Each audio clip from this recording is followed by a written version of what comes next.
Well, hello. Today I'm going to talk about that question, reform or revolution. I'm going to ask what's always been my question, why or? What brought this up was a discussion I had with some younger folks who see themselves as radical. Um, the title, of course, reminds us all of the book by Rosa Luxemburg, for whom I have an immense amount of respect. Unbelievable. Rosa Luxemburg, one of the great heroes of all time. Her book, though, was Reform or Revolution. And I'm not sure I agree with her take in that book. See, now a lot of people who like to think themselves on the far left fringe, though to be clear, most of those people who think that are actually more conservative than I am, and they're always, at least nearly always, tend to be much more authoritarian and vanguardist. Sorry for that little inside baseball talk, vanguardist. But they're a lot more, ooh, we need people on the top to be the boss than I am. I mean, we've discussed that before. I don't believe in bosses. But anyway, these people who think they're on the far left are very snippish about not being into reform. No, we must have a revolution. Now, some of them clearly mean and relish the thought of violent Civil War type revolution. They have this real romantic image of war, and this romantic image of war infects people on both the left and the right, it seems. Like right wingers do Red Dawn, and my side does revolution. But ask the people of Iraq, Syria, Afghanistan, Ukraine, you name it, if war is fun and romantic. But others might be a little bit more adult about it and less bloodthirsty, and maybe they mean revolution in a less murderous sense, but they still say we can only have revolution, no reform. But I never hear a good answer to this question. Why is it the disjunctive or rather than the conjunction and? Why not reform and revolution? Most seem to think it's obviously an either or choice rather than a both and choice. But I don't see why. Those who try to answer that question, why or, tend towards the view that a little bit of reform might act like an inoculation against the real thing.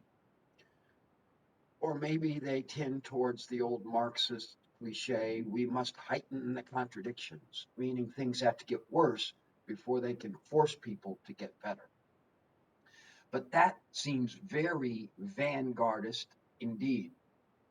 Vanguardist means there must be a leading edge of really in the know people who lead the rest of the people who are really just dumb sheep towards freedom. I am totally opposed to vanguardism because this view assumes people are too damn stupid to know things are bad unless you bang them over the head.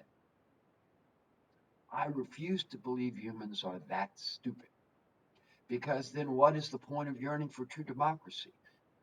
A true non-statist, socialist, anarchist kind of democracy. What's the point of yearning for that if people are morons and incapable of seeing past the end of their nose? What seems obvious to me, and especially more obvious since the rise of Trumpism and the neo-fascist Republican Party in the last few years, is that we need reform in order to make space for revolution. I cannot imagine that allowing Republicans to ban all talk of racism at schools, or to do what Senator Scott of Florida claims is the new GOP platform, that is, to raise taxes on the poor and keep cutting taxes on the rich. I cannot imagine that is going to create a greater opportunity for radical action rather than less opportunity. Here's a thought experiment. Imagine going up to a mother of a young black teenage boy who just got beaten by the cops and tell her, we can't really reform police practices because it will delay the revolution. To quote John Lennon, you ain't going to make it with anyone anyhow. Why I am willing personally to be involved in electoral politics is not because it is instead of extra electoral work. No, the extra electoral work is not only important, but more important. But that doesn't mean that you should abandon electoral work. You need to create some space and to keep us from dying. I mean, sometimes you need reform just to keep us all from dying. We can't have a revolution if we're all dead, you know? So, look, we are not a democracy in the United States. If we got rid of the anti democratic institutions like the Senate, the Electoral College, and first passed the post elections, and of course, get rid of gerrymandering and the filibuster and all that. If we got rid of all of that, we would be about halfway to being a democracy.